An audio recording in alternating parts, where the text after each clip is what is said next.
Already thumbnail చూసే వచ్చింటారు కదా ఈ వీడియో ఫుడ్ గురించే అని. అవునండి, ఈ వీడియో ఫుడ్ గురించే. నేనైతే ఈరోజు ఒక రెస్టారెంట్కి అయితే వచ్చేసాను. ఈ రెస్టారెంట్ వచ్చేసి బెంగళూరు రామూర్తి నగర్లో ఉందండి. దీని పేరు వచ్చేసి దిండిక్కల్ అన్నామలైయార్ బిర్యానీ అంట. ఇదైతే కొత్తగా స్టార్ట్ చేశారండి. సో అందువల్ల ఏదైనా కొత్తగా స్టార్ట్ చేస్తే మనం ట్రై చేయకుండా ఉంటామా, అందుకే ఈరోజు మా ఆయన అయితే తీసుకొని వచ్చేసాను నేను. ఇక్కడ ఫుడ్ ఎలా ఉంటుంది, వీళ్ళ స్పెషాలిటీ ఏంటి, వీళ్ళ మెనూ ఏంటి, ప్రైసెస్ రేంజ్ ఏంటి అన్నీ అయితే ఈరోజు నేను మీకు ఈ వీడియోలో చూపించేస్తాను. అండ్ అంతేకాకుండా టేస్ట్ ఎలా ఉందో కూడా చెప్పేస్తానండి. సో రండి వీడియోలోకి అయితే వెళ్ళిపోతాం. వెళ్ళి చూసారా ఎంత పెద్ద క్యూ ఉందో. ఇదంతా బిల్ కోసమే అండి. బిల్ తీసుకుని వెంటనే మనకి ఫుడ్ అయితే ప్రొవైడ్ చేస్తారనమాట. ఇక్కడైతే తమిళనాడు నుంచి వచ్చిన చెఫ్స్ అయితే ఫుడ్ అయితే ప్రిపేర్ చేస్తారండి. అండ్ ఫుడ్ విషయానికి వచ్చేస్తే కంప్లీట్ తమిళనాడు స్టైల్ బిర్యానీ లాగే ఉంటుంది. అండ్ వీళ్ళ కిచెన్ వచ్చేసి కొంచెం ఓపెన్ కిచెన్ లాగే ఉంటుంది. అండ్ ఆ పాత్రలు అవి చూస్తుంటే నాకు తమిళనాడు తలపించేలాగే అనిపించింది. చాలా అయితే బాగా అనిపించింది. అండ్ ఇంతే కాకుండా వీళ్ళ దగ్గర స్పెషాలిటీ ఏంటంటే ఫిష్, చికెన్, మటన్, ప్రాన్స్, ఇంకా గ్రిల్ చికెన్, ఇంకా ఇలాంటివి చాలా వెరైటీస్ ఉన్నాయి. అంతేకాకుండా దోశ, ఇడ్లీ, దోశ పాయ, రాగి సంగటి, కొత్తు పరాటా, ఇలా ఇలా చాలా వెరైటీస్ అయితే వీళ్ళ దగ్గర ఉన్నాయి. నేను వెళ్ళిన రోజైతే నేనైతే ఒక మటన్ బిర్యానీ, ఒక చికెన్ కబాబ్ అండ్ ఒక ఫిష్ ఫ్రై అయితే ఆర్డర్ పెట్టేశాను. ఆ తర్వాత అయితే చూసారా, ఈ పిక్ చూసారా, ఇదే నేను ఆర్డర్ పెట్టిన ఐటమ్స్ అనమాట. ఇప్పుడైతే నేను ఫస్ట్ మటన్ బిర్యానీ అయితే నేను టేస్ట్ చేస్తున్నానండి. ఆ మటన్ బిర్యానీ అయితే నాకు 230 రూపీస్ కాస్ట్ పడిందండి. ఇందులో వచ్చేసి నేను ఫస్ట్ అయితే రైస్ చూసానండి. ఈ రైస్ వచ్చేసి మనం రాజమండ్రి సైడ్ చిట్టి ముత్యాల బిర్యానీ అంటాం కదా, అదే విధంగా తమిళనాడులో ఈ చిట్టి ముత్యాల బిర్యానీ జీరగ సాంబార్ రైస్ అని అంటారనమాట. సో జీరగ సాంబార్ రైస్తో చేసిన మటన్ బిర్యానీ అన్నమాట.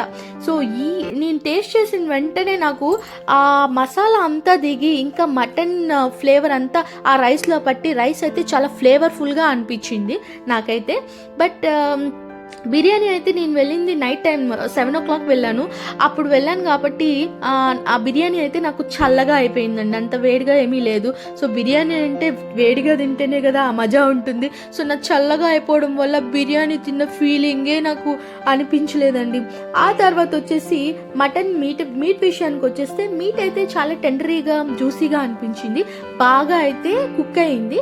నాకు ఆ ఫీలింగ్ బాగా అనిపించింది. తినడానికి కూడా చాలా సాఫ్ట్గా అండ్ పెద్దవాళ్ళు కూడా నవిలి తినేలాగా అనిపించింది. అంత బాగుండింది, అంత బాగా కుక్ అయింది మీట్ అయితే. సో నేనైతే అవుట్ ఆఫ్ 10కి ఒక 8 మార్క్స్ అయితే ఇస్తానండి. చాలా ఫ్లేవర్ఫుల్గా, ఈవెన్ తో అది వేడి చల్లారిపోయినా కానీ చాలా ఫ్లేవర్ఫుల్గా అయితే అనిపించింది అనమాట. ఇంకా ఇక్కడ ఆంబియన్స్ విషయానికి వచ్చేస్తే వీళ్ళేంటంటే పొరోటాస్ ఇవన్నీ లోపలే కాల్చడం వల్ల చుట్టుపక్కల ఆ డైనింగ్ కూర్చొని తినే వాళ్ళకు కూడా చాలా హీట్ అనిపిస్తుందండి. అదొకటి డిఫాల్ట్. అంతేకాకుండా ఈ డైనింగ్లో కూర్చొని తినే వాళ్ళకి చాలా కొద్దిగా డిస్టర్బెన్స్గా అనిపిస్తుందండి. జనాలు పోవడం రావడం, ఇంకా అప్పుడే అక్కడ వచ్చి క్లీన్ చేయడం, అది కొంచెం మార్చుకుంటే నాకు బాగుంటుంది అని అనిపించింది. ఆ తర్వాత వచ్చేసి నేను కబాబ్ తీసుకున్నానండి. కబాబ్ అయితే చూడ్డానికి అసలు స్టేల్ అయిపోయిందండి. చాలా ఎండిపోయినట్టు అనిపించింది. ఎప్పుడో పొద్దున్న వేసి పెట్టినట్టు అనిపించింది. చాలా గట్టిగా అయితే అనిపించేసింది. ఇదైతే నాకు 120 రూపీస్ అయితే కాస్ట్ పడిందండి.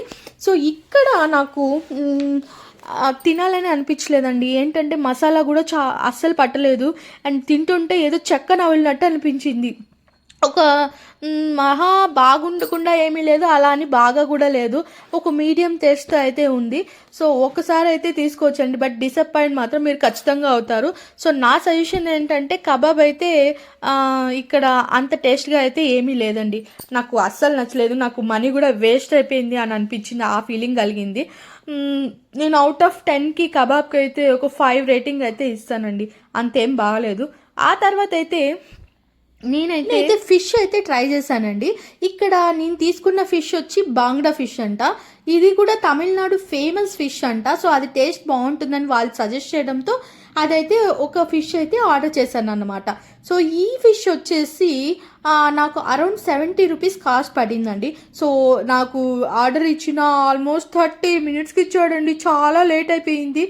ఈ టేస్ట్ విషయానికి వచ్చేస్తే ఫిష్ అయితే బాగా బాయిల్ అయ్యి బాగా ఉన్నింది. కానీ ఉప్పు కారం అయితే అస్సలు పట్టలేదండి. నాకైతే ఏదో లైక్ చెక్క తిన్నట్టే అనిపించింది, ఫిష్ తిన్నట్టయితే అనిపించలేదు. నార్మల్గా బయట తిన్నప్పుడు మన కొన్ని షాప్స్లో ఫిష్ తింటే ఏదో నీచు కంపు కొట్టినట్టు అనిపిస్తుంది కదా, బట్ ఇక్కడైతే నాకు ఆ ఫీలింగ్ అయితే కలగలేదు. డీసెంట్గానే అనిపించింది, బట్ ఫ్లేవర్గా అయితే నాకేం అనిపించలేదు. ఇది కూడా నాకు అంతగా ఏమీ నచ్చలేదు. సో నేను తీసుకున్న వాటిలో నాకు నచ్చింది వచ్చి ఆ బిర్యానీ అండి. అది కూడా ఫుడ్ ప్రొవైడ్ చేయకపోయేలోగా నేను చాలా డిసప్పాయింట్ అయిపోయానని. ఇంకా ఫుడ్ విషయంలో నాకు ఇలాంటి డిసప్పాయింట్మెంట్ ఉంటే అది రోజంతా అలాగే కంటిన్యూ అవుతుందండి. మీకు కూడా అలాగే జరుగుతుందా? మీరు ఎప్పుడైనా తమిళనాడు ఫుడ్ ట్రై చేశారా? తమిళనాడు ఫుడ్ ట్రై చేస్తుంటే మీకు ఏ ఐటెం అంటే ఇష్టము? పరాటా ఇష్టమా, దోశ ఇష్టమా, బిర్యానీ ఇష్టమా, ఇంకా కొత్త పరాటా ఇష్టమా, ఏ ఐటెం ఇష్టమో నాకైతే కిందైతే కామెంట్ చేయండి. ఇలాంటి మరిన్ని వీడియోస్ కోసం నా ఛానల్ అయితే లైక్ చేయండి, షేర్ చేయండి, కామెంట్ చేయండి, ఇంకా సబ్స్క్రైబ్ చేయండి. ఇష్క్ యు ఆల్, బై బాయ్.